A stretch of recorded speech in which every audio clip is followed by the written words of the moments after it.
வணக்கம் நண்பர்களே. இந்த வீடியோவில் நம்ம எங்கள் ஊரில் இருக்கக்கூடிய இயற்கை காட்சிகளை பார்ப்போம். இது வந்து எங்கள் ஊரில் உள்ள கருப்பா குளம் அப்படிங்கிற ஒரு குளம். இது பார்த்திங்கன்னா குளத்தோட மறுகால் பாயக்கூடிய ஒரு பகுதி. இதில் பார்த்தீங்களா பக்கத்தில் இருக்கக்கூடிய இடங்களில் நல்ல பச்சை பசேல்னு இருக்குது. மழை காலத்தில் இப்படி நல்லா பச்சை பசேல்னு இருக்கும். இந்த செம்மறியாடு வெள்ளாடெல்லாம் இப்படி அருமையாக அழகாக மேயுது பாருங்கள். கோடை காலத்துலலாம் பார்த்தீங்கன்னா இந்த மாதிரி பச்சை பசேல் எங்கேயும் பார்க்க முடியாது. எல்லா இடமும் கருகி காஞ்சி போன மாதிரி இருக்கும். இந்த மழை காலத்தில் வந்து நல்லா பச்சை பசேல்னு எல்லா இடமும் இருக்கும். இந்த வேலையில் நடக்கக்கூடிய இலத்தலை கொடிகளெல்லாம் அந்த செம்மறி ஆடுகள் எப்படி வெள்ளாடுகளும் செம்மறி ஆடுகளும் எப்படி சாப்பிடுது பாருங்க அருமையாக. இந்த சீமையோட பார்த்திங்கன்னா இப்போல்லாம் ரொம்ப இருக்கிறது இல்லை, நிறைய பேர் அதை எடுத்துடுறாங்க. முன்னாடி நிறையா சீமையோட இருக்கும். இது வந்து அந்த மறுகால் அதிகப்படியான உபரி நீர் பாயக்கூடிய அந்த கால்வாய். இது பக்கத்தில் இருக்கக்கூடிய ஒரு சின்ன தோட்டம். இதாங்க நம்ம தமிழ்நாட்டோட தேசிய மலர் செங்காந்தள் மலர். இது இந்த மழை காலத்தில் வந்து எங்கள் ஊரில் இந்த ரோட்டோரமாக வரப்போரமாக வேலிகளில் நிறையா கிடக்கும், நிறையா பார்க்கலாம், பார்க்குறதுக்கே அழகாக இருக்கும். இதான் அந்த அதிகப்படியான உபரி நீர் வந்து இந்த கால்வாய் வழியாக தான், இந்த ஓடை வழியாக தான் அடுத்த ஊரில் உள்ள குளத்துக்கு வந்து போகும். நல்லா தண்ணி போச்சு அப்படின்னா அந்த கால்வாயை கடக்கிறதே ரொம்ப கஷ்டமாக இருக்கும். ஆனால் அந்த அளவுக்கு தண்ணி வந்து ரொம்ப இழுக்கும். நம்ம உள்ளே இறங்கி போனால் ரொம்ப தண்ணி வந்து நம்மளை இழுத்துக்கிட்டு போகிற மாதிரி அவ்வளோ ஃபோர்ஸாக போகும். இப்போ வந்து தண்ணி கம்மியாக போகுது.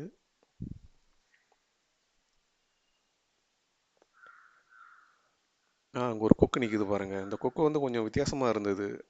அதாவது கால்லாம் நல்லா கருப்பாட்டு, கொஞ்சம் உடம்பு கொஞ்சம் குண்டாட்டு இருந்தது. நார்மல் கொக்கை விட இது கொஞ்சம் வித்தியாசமான கொக்கு.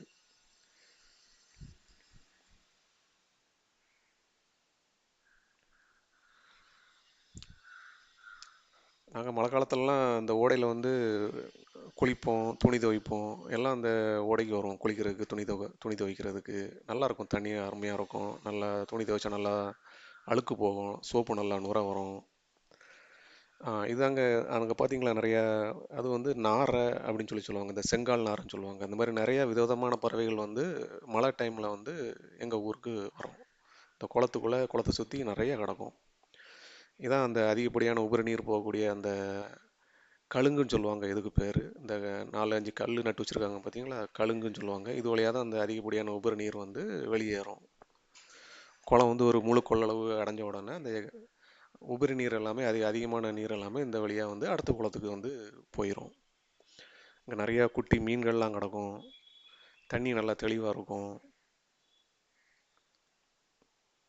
தண்ணி நல்ல தண்ணி, ஆனால் யாரும் இதை எடுத்து அப்படியே குடிக்க மாட்டாங்க. ஆனால் தண்ணி வந்து நல்ல தண்ணி.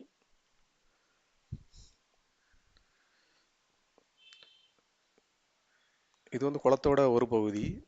என்ன ஒரு பகுதி பார்த்தீங்கன்னா நல்லா நீளமாக இருக்கும். 2 கிலோமீட்டர், கிட்டத்தட்ட 2 கிலோமீட்டர் நீளம், 1 கிலோமீட்டர் அகலம் இருக்கும். அவ்வளவு பெரிய குளம் இது. என்ன அந்த மறுகால் வடியக்கூடிய பகுதி அப்படிங்கிறனால கொஞ்சம் பார்க்குறதுக்கு இந்த மாதிரி சிம்பிளாக தெரியுது. எப்படி தண்ணி நல்லா அந்த ஓடையில் அலையாக எப்படி அழகாக போகுது பாருங்கள். அந்த சத்தம் கேட்குறதுக்கே ஒரு அருமையாக இருக்கும். இதெல்லாம் சீமாவோட இது தோட்டத்தில் நாற்று நட்டுருக்காங்க. இதில் பார்த்தீங்கன்னா அந்த சின்னதாக ஒரு வெள்ளை கலரில் ஒரு செடி சரிதா, சின்ன சின்ன பூ மாதிரி. இதுதான் பார்த்தீங்கன்னா முன்னாடி நான் நிறைய பேர் பார்த்துருக்குறேன். இதை பறித்து இதை வந்து தலையணைக்கு வந்து யூஸ் பண்ணுவாங்க. அதாவது இதை பறித்து துணிக்குள்ளே வச்சு தைச்சி அதை வந்து தலையணையாக யூஸ் பண்ணுவாங்க. ஆனால் இப்போ யாரும் அப்படிலாம் நான் பார்த்ததில்ல, யாரும் யூஸ் பண்ணுறதில்ல. எல்லாருமே இலவும் மஞ்சி இல்லைனா கடைகளில் வாங்கி தலையணையாக யூஸ் பண்ணுறாங்க. பாருங்கள் சூரியன், நாற்று நாற்று எவ்வளோ அருமையாக வளர்ந்து நிற்கிது பாருங்கள். தண்ணி எப்படி நல்லா ஒரு அப்படி ஓட்டம் இல்லாமல் அப்படி கொஞ்சம் தேங்கி இருக்குது. தென்னை மரங்கள் எப்படி அழகாக வரிசையாக அழகாக வச்சுருக்காங்க பாருங்கள். இதெல்லாம் நல்லா வளர்ந்தது அப்படின்னா ஒரு நல்ல ஒரு சோலை மாதிரி ஆயிரும். இங்கே தாங்க நல்லா கிராமத்தில் தாங்க நல்லா சுத்தமான காற்று, நல்ல சுத்தமான தண்ணீர் எல்லாம் கிடைக்கும். இதுதாங்க நீர்வாத்து.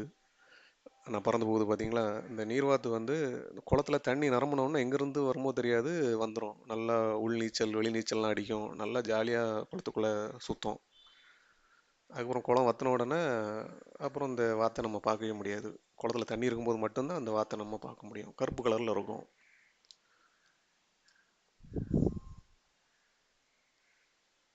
இது ஆவாரம்பூ. இது வந்து எருக்கஞ்செடிங்க. இந்த செடி பார்த்தீங்கன்னா இதோட சிறப்பு என்ன அப்படின்னா, நாங்கள் சின்ன பிள்ளைலாம் காலில் முள் தைச்சுன்னா அந்த செடியை ஒடிச்சு தான் அந்த பால் வரும். ஒடிச்சு அந்த பாலை வந்து அந்த முள் குத்துன இடத்துல போடுவோம். முள் இருந்தது அப்படின்னா மறுநாள் காலையில் அது தன்னாலே வெளியே வந்துடும். நம்ம ஊக்க வச்சு எடுக்கணும் அப்படிங்கிற அவசியமே கிடையாது.